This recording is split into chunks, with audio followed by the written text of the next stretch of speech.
Di sini gue ada gambar-gambar.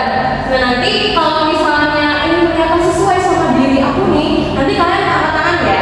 Oke. Yang pertama itu ada auditori. Auditori itu kalian gimana sih? Auditori itu kalian itu kalau belajar harus mendengarkan dulu. Kayak guru di kelas itu gimana? Ibu guru, bapak guru di kelas itu gimana? Nanti harus dengerin dulu. Nanti kalian baru paham. Nah, kira-kira siapa nih yang kalau belajar itu harus mendengarkan terlebih dahulu? Yang merasa harus mendengarkan. Nggak bisa nggak?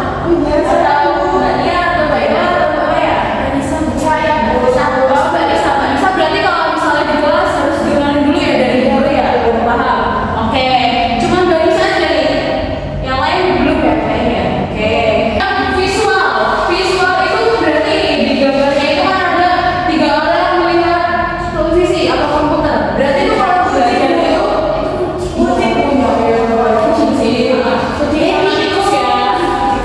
berarti dia itu kalau belajar itu harus nonton dulu. Bisa nonton dari video YouTube kan biasanya. Kalian suka nonton YouTube nggak?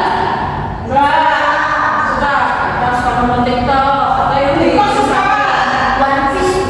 Iya, One Piece. Nah, jadi kayak kalau belajar itu saya akan nonton dulu baru paham gitu. Dibandingkan kalian yang itu harus mendengarkan.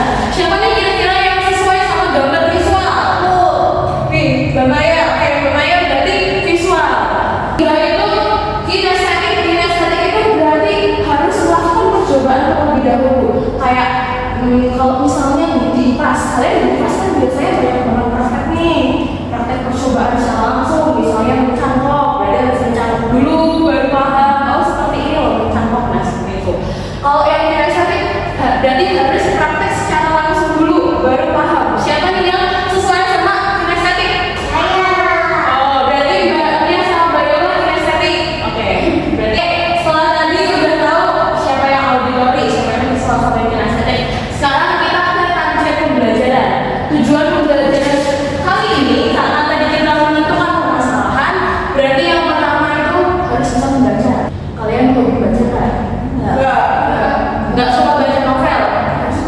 Terus yang kedua itu baru nanti menentukan nih permasalahan yang dialami tokoh Laili. Nah, untuk kenalan sama Laili itu siapa? Nanti ada di cerita tuh aku menurut jadi sakit perut. Nanti itu cerita yang bakal kita bahas di pembelajaran hari ini. Nah, sebelum itu kita masuk ke unsur-unsur cerita. Unsur-unsur cerita di sini ada 4. Yang pertama kira-kira apa?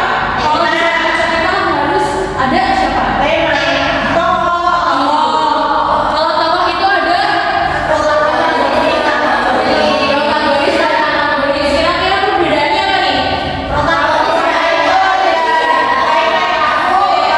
itu berarti ya baik, sedangkan antagonis berarti lawannya ya bukan baik. Terus selain tokoh kira-kira ada siapa? Latar itu ada 3, tempat, waktu dan suasana. Siapa yang bisa bedain? Kalau yang waktu